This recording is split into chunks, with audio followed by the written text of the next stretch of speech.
सुस्वागतम. लग्नाची बेडी मालिकेच्या आजच्या भागामध्ये आपण पाहणार आहोत की आता सिंधू बाहेर येऊन विचार करू लागते की आजचा माझा आणि राघवचा शेवटचा दिवस आहे.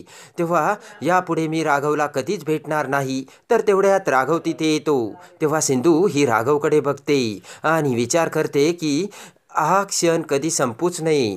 राघवकडे बघून सिंधू विचार करू लागते की आता राघव माझे राहिलेच नाही. तेव्हा मला आता सावी आणि तिच्या भविष्याचाच विचार करावा लागेल. इकडे राघव हा सिंधूकडे बघतो आणि म्हणतो की तुझ्यासोबत खरंच तर खूप बोलायचं होतं, पण आता सध्या ना मला फक्त 2च शब्द सुचतायत. असे म्हणत आता राघव हा सिंधूला सॉरी म्हणतो.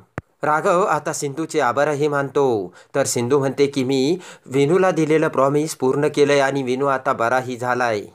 विनू आता रनिंग रेसमध्ये पार्टिसिपेट करणार आहे आणि याचाच मला आनंद असल्याचे सिंधू राघवला सांगते. इकडे आता सिंधूकडे बघत राघव विचार करतो की सिंधू आज जाणार आहे, तेव्हा माझ्या मनाला उदास का वाटतंय. मला काय सावीचा लळा लागलाय की सिंधूवरचं प्रेम माझ्या समोर येतंय. राघव विचार करतो की देवा, आत्ता मला काहीच सुचत नाही, फक्त हा क्षण संपू नये असंच मला वाटतंय. आणि इकडे सिंधूची जशी तशीच राघवची सुद्धा अवस्था झालेली असते. राघव सिंधूला म्हणतो की विनूला बरं करण्यासाठी खरंच तू खूप मेहनत घेतली. तेव्हा सिंधू म्हणते की राघव मला थोडंसं बोलायचंय. सिंधू म्हणते की राघव, या क्षणाला आपण पाठीमागच्या सर्व जुन्या गोष्टी विसरून जाऊयात असं मला वाटतंय. मला कुणालाच जाताना दुखवायचं नाहीये. सिंधू म्हणते की मला वाटतंय की आपण आनंदाने छानपैकी विनूला चेअरअप करूयात. राघव म्हणतो म्हणजे तुझे जाण्याचा निर्णय पक्का आहे? तर सिंधू म्हणते तसंच ठरलं होतं ना. राघव म्हणतो की तसं हे देखील ठरलं होतं की जेव्हा तू डॉक्टर झाली तेव्हा तू या घरातून जाणार आहेस, पण तू गेली नव्हती सिंधू. सिंधू म्हणते तेव्हाची परिस्थिती वेगळी होती. तर राघव म्हणतो बरोबर आहे, पण तू विनूची रेस तरी बघायला येणार आहेस का सिंधू? तर सिंधू म्हणते की तसं मी प्रॉमिस दिलंय विनूला. आणि राघव हा सिंधूकडे बघत तेथून बारीक चेहरा करून निघून जातो. इकडे आता रत्नाकर घरी येतो आणि त्याला सर्व हकीकत समजते. हकीकत समजताच आता रत्नाकर काकूवर भडकतो आणि म्हणतो की काकू, एवढा टोकाचा निर्णय घेण्याची तुला काही गरज होती का? तेव्हा काकू म्हणते की हो.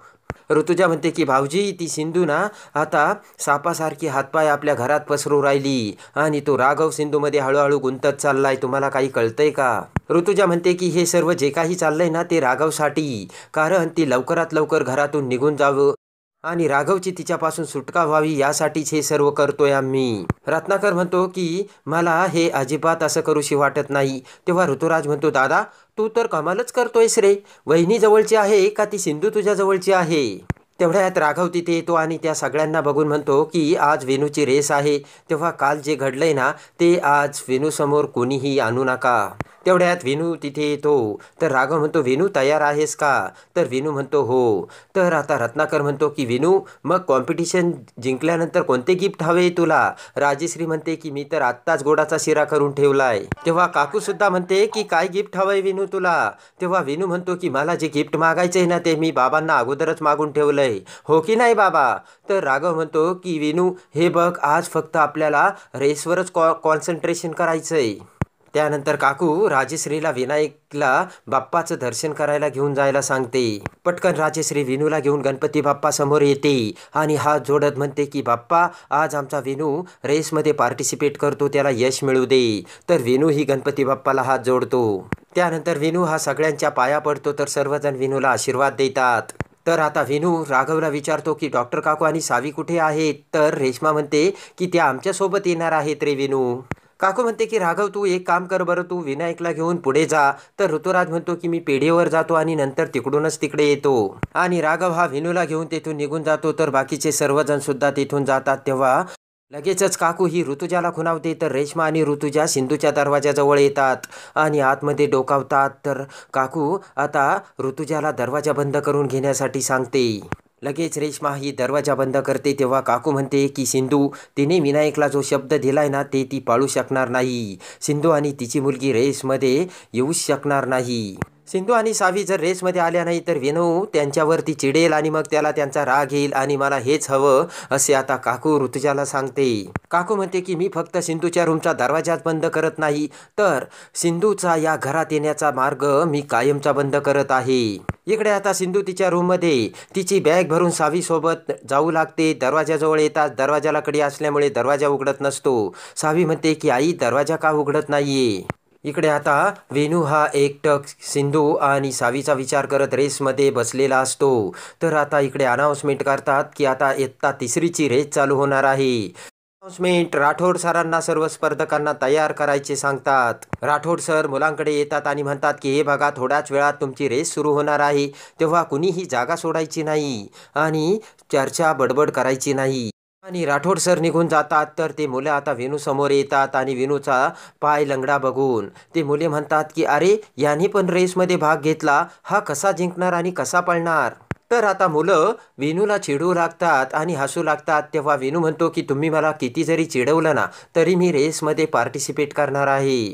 तर आता वेणूच्या डोळ्यासमोर जेव्हा पहिल्यांदा त्याला मुलं चिडवत होती, तेव्हा सावी बोट करत त्या मुलांना तिने कसा धडा शिकवला आणि मुलांचं कॉलर पकडून त्यांना कसे हाकलून लावले, हे सर्व आता वेणूच्या डोळ्यासमोर येते. इकडे आता दरवाजावरती थापा मारत सिंधू ही राघव आणि अन्वीला हाका मारत असते. सिंधू म्हणते की कुणी आहे का बाहेर. इकडे आता सिंधूने वेणूला सांगितलेलं असतं की रेसमध्ये पार्टिसिपेट करणं आणि रेस जिंकणं हे आपलं टार्गेट आहे वेणू, त्यामुळे अगोदर तुला तुझ्या मनाने जिंकावे लागेल. हे सिंधूचे शब्द आता वेणूच्या डोळ्यासमोर येत असतात. इकडे आता घड्याळ बघत राघव हा सिंधू आत्तापर्यंत यायला हवी होती असा आता विचार करत असतो. इकडे आता मुलं हे वेणूला चिडवतच असतात. तर मुलं म्हणतात की रेसमध्ये तू आम्हाला खरंच कंप्लीट करू शकतोस का वेणू. तर वेणू म्हणतो हो.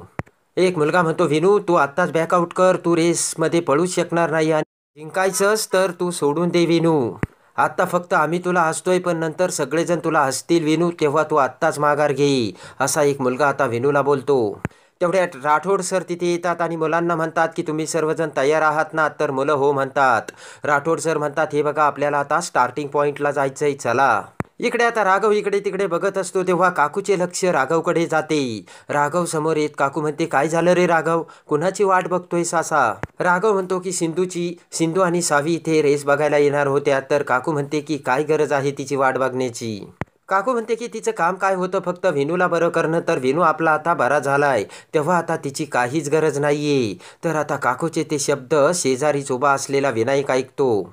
तर आता राघव हा सिंधूची वाट बघत असतो. तेवढ्यात रेश्मा म्हणते की राघव भाऊजी, सिंधू येणार नाहीये, तिने मला सांगितलं की तिला आता कुणाचीच गरज नाहीये, तुम्ही जा म्हणून. तर आता राघव विचार करतो, खरंच सिंधू रेसमध्ये येणार नाही का. पण सिंधू असे नाही करणार, कारण तिने मला शब्द दिलाय, असा आता राघव स्वतःच्या मनाशीच विचार करू लागतो. राघवकडे बघत काकू विचार करते की सिंधू येणार नाही ना, याचा आता राघवला खूप त्रास होतोय. पण काय करणार राघव, तुला हा त्रास आता सहन करावाच लागेल.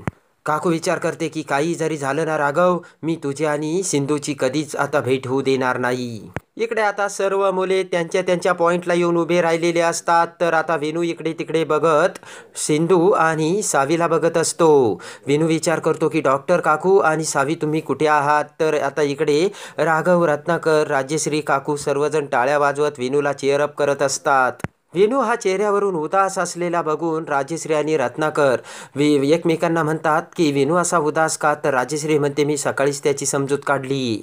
इकडे काकू रत्नाकरला म्हणते रत्नाकर तू काही काळजी करू नकोस, मला वाटतंय आपला वेणूच रेस जिंकणार. रत्नाकर म्हणतो मला सुद्धा तसंच वाटतंय, पण त्याचा पाय सुद्धा आत्ताच कुठेतरी बरा होतोय. त्यानंतर राठोड सर सर्वांना पोझिशन घेण्यासाठी सांगतात. तर सर्व मुले आता रेसमध्ये पळण्यासाठी पोझिशन घेऊन तयार झालेले असतात. तर राघव टाळ्या वाजवत वेणूला म्हणतो कमॉन वेणू कमॉन. तर लगेचच रेसला सुरुवात होते. राठोड सर 1 2 3 म्हणता सर्व मुले पळू लागतात. तर वेणू सुद्धा हळूहळू पळत असतो आणि आता राघव सर्वजण टाळ्या वाजवून कमॉन वेणू असे आता राघव आणि सर्वजण वेणूला चीअरअप करत असतात. पण वेणूचे मात्र लक्ष सगळे काही सिंधू आणि सावीकडे लागलेले असते आणि त्याच विचारात वेणू हा पळत असतो. एवढ्यात वेणूच्या पायाला धक्का लागून वेणू हा खाली पडतो. तर सर्वांना मोठा धक्का बसतो. तर राघव सर्वजण वेणूला म्हणतो की कमॉन वेणू उठ, तुला ही रेस जिंकायचीच. तर आता वेणूने त्याचा पाय धरलेला असतो आणि वेणूला खूप त्रास होत असतो आणि आता वेणू ही बसलेल्या पोझिशनमध्ये असतो. तर आता मोठ्याने वेणू हा मम्मा असे ओरडतो. तर राजेश्री रत्नाकरला म्हणते की मी तुम्हाला म्हणाले होते ना वेणूला आता मधूची गरज आहे म्हणून. तर रत्नाकर म्हणतो की आता जरी राणी इथे असती तर तिने काय केलं असतं. रत्नाकर म्हणतो की वेणूची पहिलीच वेळ आहे ना, म्हणून तो घाबरलाय आणि तसंच होणार होतं. रत्नाकर, राजश्री, काकू आता सर्वजण विनूला उठवण्यासाठी बोलत असतात. तर विनू त्याच्या पायाला धरून आता विनूला खूप त्रास होत असतो. तर आता सर्वजण हताश झालेले असतात आणि विनूकडे बघत असतात. तेवढ्यात पळत पळत सिंधू आणि सावी तिथे येते आणि सिंधू हे विनूला बघते. तेव्हा विनू सुद्धा आता सिंधूला बघतो. लगेच सिंधू ही विनूला हाक मारत म्हणते की विनू उठ, तुला ही रेस जिंकायची आहे. सिंधू म्हणते की इच्छा ज्याची असे त्याला संकटातूनही मार्ग हा मिळतोच विनू. तर विनू आता सिंधूचे बोलणे लक्षपूर्वक ऐकू लागतो. संकटाला धडकावून लाव विनू, उठ विनू, असे आता सिंधू ही विनूला सांगत असते. आणि सिंधूचे ते शब्द ऐकताच लगेच विनूच्या मनामनात आणि शरीरात जोम आलेला असतो. तर आता सिंधूच्या त्या शब्दांनी विनूच्या अंगात खूप मोठी शक्ती आणि ऊर्जा तयार झालेली असते आणि आपल्या पूर्ण ताकदीनिशी आता विनू हा उठून उभा राहतो आणि समोर त्याचं टार्गेट बघतो. तर आता आजूबाजूचे सर्व मुले पळत असतात आणि विनू त्या मुलांकडे बघतो. तर आता विनू उठून उभा राहताच आता सर्वांना आनंदाचा धक्का बसतो आणि लगेचच सिंधूकडे बघत विनू हा जोरजोराने रेसमध्ये पळू लागतो. तर आता सिंधूच्या शब्दांनी आणि जालिम औषधाने गुण येऊन आता विनू ही रेस जिंकून कसा सिंधूचा होतो आणि राघव सुद्धा कशा सिंधूच्या प्रेमात पडतो हे बघण्यासाठी आणि लग्नाची बेडी मालिकेच्या डेली अपडेटसाठी आपल्या चॅनलला लाईक करा, सबस्क्राईब